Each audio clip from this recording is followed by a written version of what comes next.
Okay. It's So, verbal. But see, the verbal, it ends up to us here. Yeah. You know what I'm saying? And while I heard the punch. Boom, The you punch punch it. finally She against the called wall. you grab And I it. pull it here. Uh-huh. Now I'm dragging it here. You know, the trial over here. I'm dragging to the side. So I'm trying to get to my stuff. This was one of those moments cops never see coming.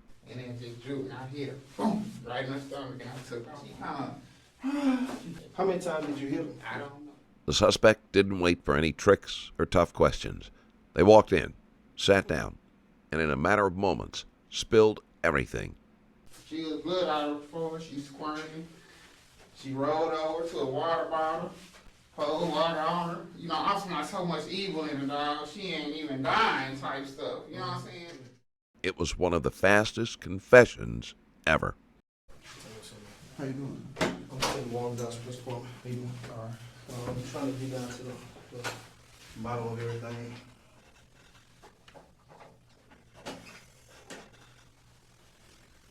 You know, I'll be in here to talk to you a little bit. You know what I mean? I spoke with your mother. Your mother's name is Lenita. Yeah. What's her last name? Hillburn. Okay. I'll be back in here to talk to you a little bit. That way we get down to the bottom of everything. Can I get you anything to drink? You gotta be some water. Okay. All right. And we'll go from there. But before we get started, you got any questions for me? Not really. Okay. All right. On the morning of December 26, 2018, around 8:43 a.m., Dallas police rushed to a disturbance call at 9340 Skillman Street. Inside the apartment, they discovered a horrifying scene. 38-year-old Latrecia Neshea Nelson was found in her bedroom, stabbed multiple times. Despite Dallas Fire Rescue's quick arrival, she was pronounced dead at 8:54 a.m. After an intense investigation, homicide detectives identified 34-year-old Kenneth Ray Walker as the suspect. But before the cops could investigate further, within hours, Kenneth walked into the Dallas County Sheriff's Office and surrendered. You got any kids, man? Mm-hmm. How many you I got? got two. Oh, yeah. How old? I got a 14-year-old and a 4-month-old. Okay. All right, gotcha. And your mom, where your mom stay at? She's in Plano. Okay, cool. Yeah, give me a minute, man. You said you don't need no more water or anything like that. Give me a minute. It's going to take me a little bit to get my stuff together, and I'll come back in here and holler at you. But I'm going to take the water and I'm going to be handling the case, okay? Okay. I'm trying to think of anything else before I leave, come back. But if not, like I said, I'll think about it when I get here, okay? All right, man. All right, man. All right.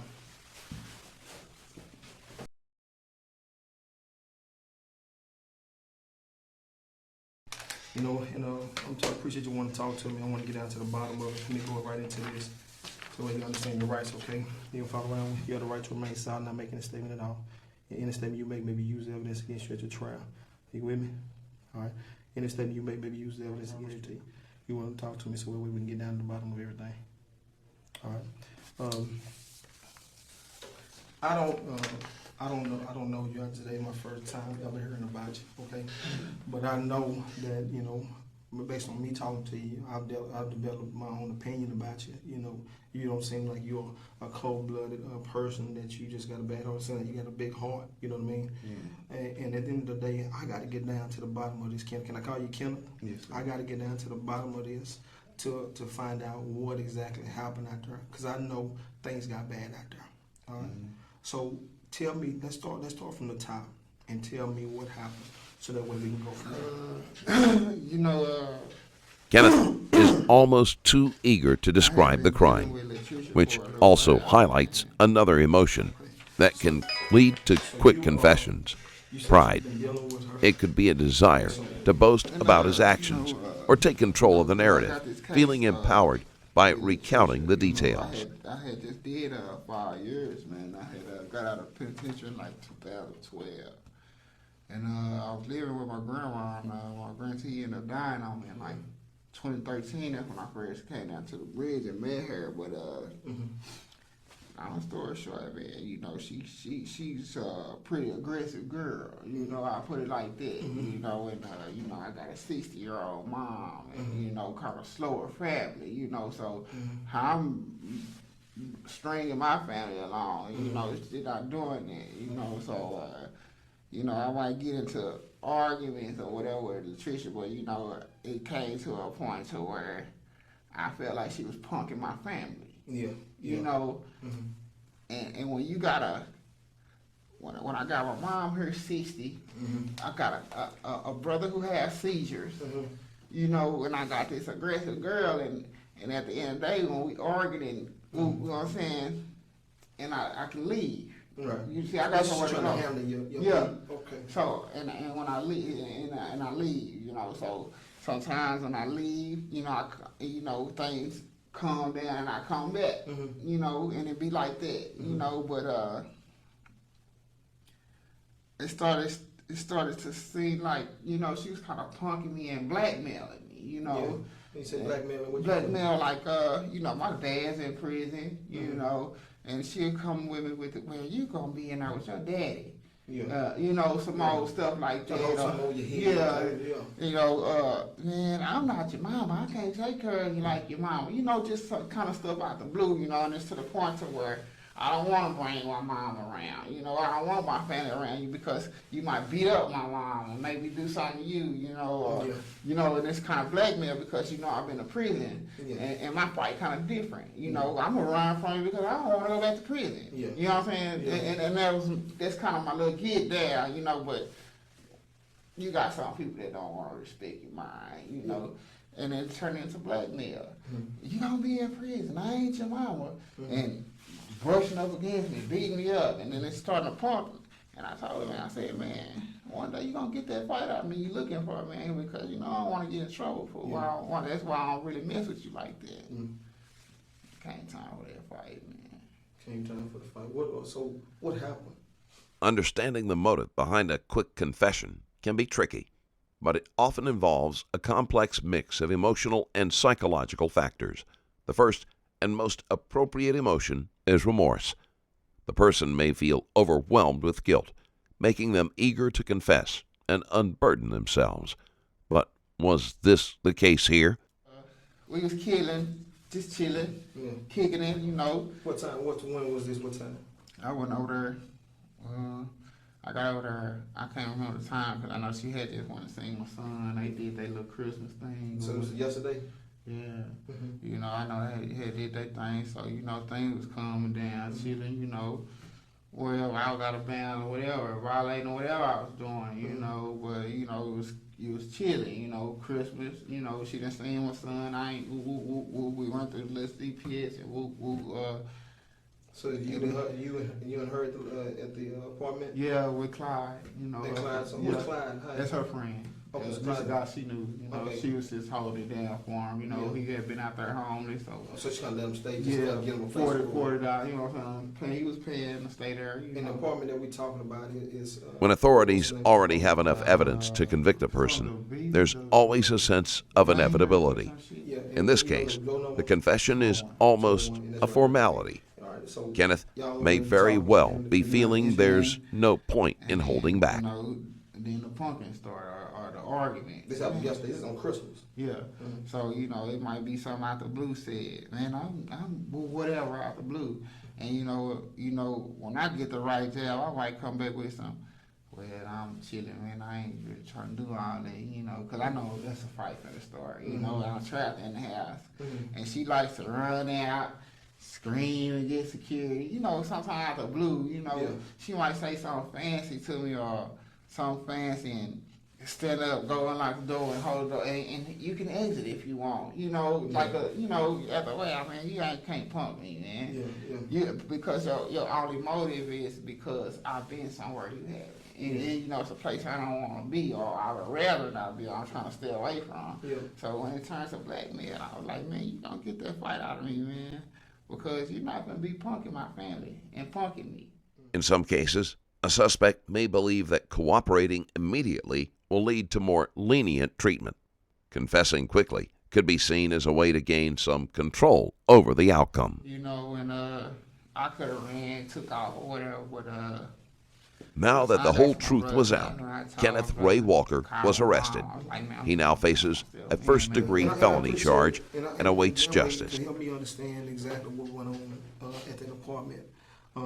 So y'all started arguing. Was it at nighttime? Yeah. So it's on Christmas or it's about, you said It's about like 1 o'clock in the morning. 1 o'clock in the morning. So today, Yeah. about 1 in the morning. So y'all in the back. So was Clyde up in there? Yeah, he was in the living room, but I called her in the room. You know, I kind of took the argument to the room because I'm like, She was trying to argue out there in the baby. You told her to go to the room. yeah, let's, because I know what you're doing, and I'm saying, man, you finna get that fight out of me, man, because I'm getting tired of running from you, you know, and it's because to the point to where you punking me and blackmailing me, man. You know, and that's only because, I don't want to go to prison, man, and you holding it over my head, man. So what did she say while y'all up in the room? What exactly did she say?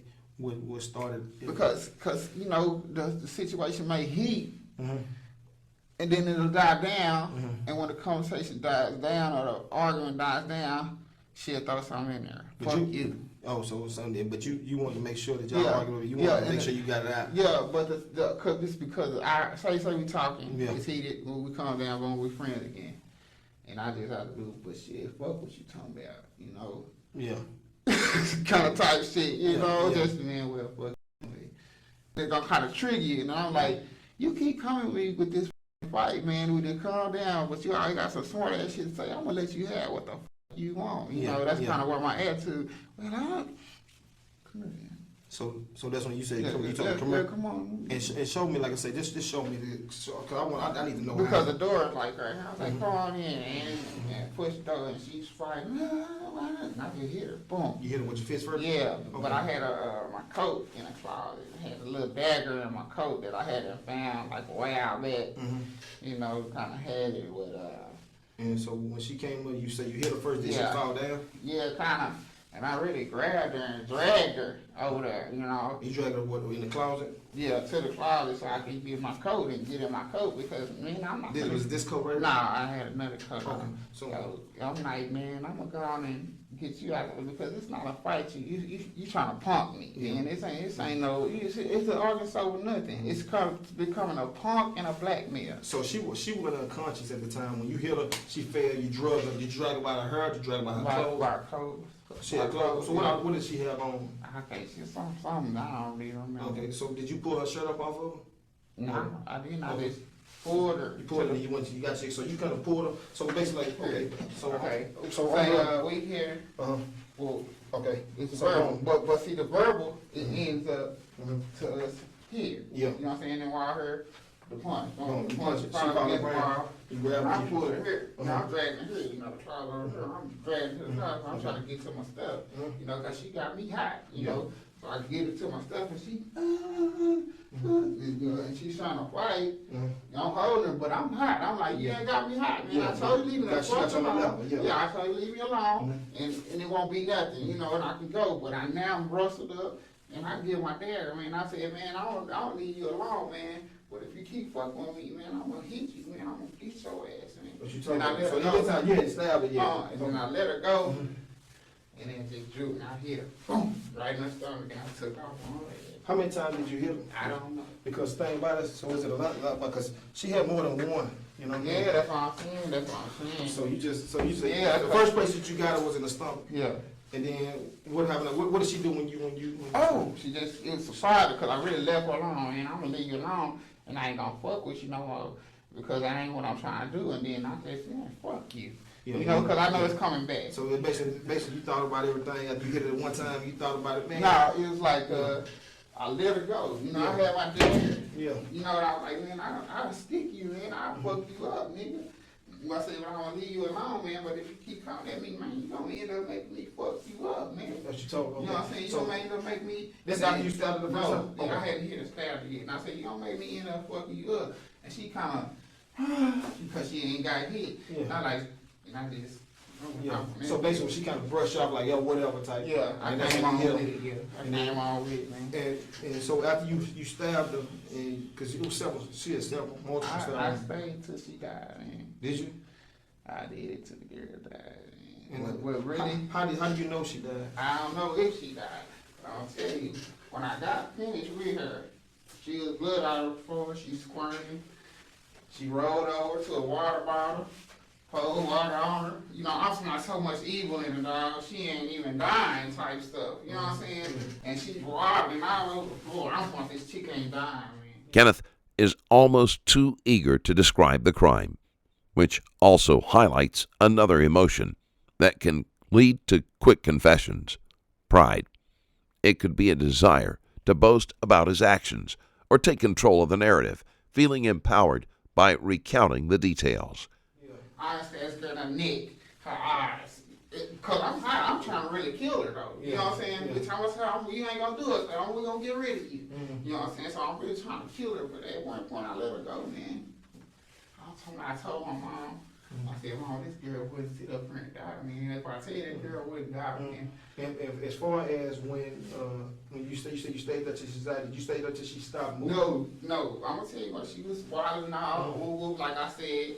You know, trying to make it out the door. She trying to make it out the door like I want to let her go out. You know, because I know I didn't hit her enough time for her to lose enough blood to die. You know what I'm saying? So I really kind of keeping her. So you made up in your mind, I'm gonna kill this girl. Yeah. Okay. Yeah, man. Okay. And what did Clyde? He was in the room. He didn't know what was going on. Yeah, all he heard was an argument. You know, and after a while, the argument died. You know, but I'm seeing this girl was rushing, and she just ended up laying back in the corner, man. Like this, man, I right into the man. I'm talking about that's some evil, man. She lay back in that corner. You know what she did? What she say? She grabbed the shirt and put it over her face and died there. She grabbed the shirt and put it over her face and died out, man. She just, and it was sort of like some fuck you. Yeah. I'm like, bitch, you got too much evil. That's too much evil, man. But that was like, not just. She put the shirt over her face, and I just walked out, turned the lights out, closed the door. I seen Clyde, I ain't say nothing to him. I walked out the front door. Walked out the front door. What time was this? About 1, 2 o'clock in the morning. Where did you go? To the train station. Yeah. And what about the coat that you pulled out? I don't know where the coat is. I went back looking for the coat, I couldn't find it. But you definitely know where the bag is. Yeah. All right. As far as when you got on the train, you left on the train. You went straight to your mama's house. Nah, I went downtown. Then I got on the 110 bus to go to Latrecia. That's my brother's house. So you went to the door downtown, right there. You talking about right Ross and Lamar area? Did you ride the train? I rode the train to the Pearl Arts District Station. Okay. And then I come up to the 7-Eleven on the corner of Commerce, and I get on the 110 to go to Latrecia. So I did that. I got to my brother's house. You know, I told him they kind of ran up and they brought me in. I told them I want to turn myself in. So your mom did? Your mom can't pick you up from downtown? Yeah, nah, she came pick me up from my brother's house. From your brother's house? You know what I'm saying? And her and Craig Cook? Yeah. Okay. They dropped me off at the store across the street. You know what I'm saying? And I told them I was going to turn myself in. But you told your mom what happened. Was Craig in the car when you told him? I ended up really, I didn't get to tell. He wasn't in the car when I told her. We was on the phone when I told her what happened. Okay. So when she pulled up. What number did you call from? My mom? Yeah, how did you call her? From my brother's phone. Your brother's phone. What about Latrecia's phone? I didn't call her. Do you know? Did she have a phone, a cell phone? She had one. But That's is it working? phone. Oh, really? It's not working right now. It was on. It was. Okay. I guess. Yeah. Did you? But you didn't take that phone. No. Okay, so you just walked out the door. What did you have on when you actually? I had on some jeans. I think I had on some black Swiss over the jeans. I had on a blue shirt and a coat. I got rid of the coat. I couldn't find it. I still got the jeans and the black pants that my brother had. Okay. I changed pants before I came. And the shoes, they're the same shoes you had on right there? When authorities already have enough evidence to convict a person, there's always a sense of inevitability. In this case, the confession is almost a formality. Kenneth may very well be feeling there's no point in holding back. Hey, let me tell you, man, everybody make mistakes, Don't get me wrong, this girl, she lost her life, you know what I mean? It's a terrible thing, that happened. But at the end of the day, you did a good thing by coming forward, telling you manned up, that's what you did. And I appreciate you talking to me, and we're gonna get down to the bottom because I'm gonna probably have some more questions for you. But I know one thing: this girl, her family, gonna have some questions. I know she didn't deserve to die. All right, she didn't deserve to die. all right? Because now you think about it, you got a 6-month-old, right? You got how many kids you got with her? 2, well, 1. 1, 6-month-old. You know, at the end of the day, that's kind of one-sided. Yeah, but you know what I'm saying? That's what I'm saying. I'm not, and this is what I want to make sure we understand each other. I'm not buying this out because my job is to get the information. I've heard this point, all right, now, heard your side, so now my job is to investigate and put everything together. But give me 1 second, man, so we can go out there and try to get this data, and I'll be right back with you, okay? You said you want more water at that? Yeah, I'll tell you when you get there. All right. Now that the whole truth was out, Kenneth Ray Walker was arrested.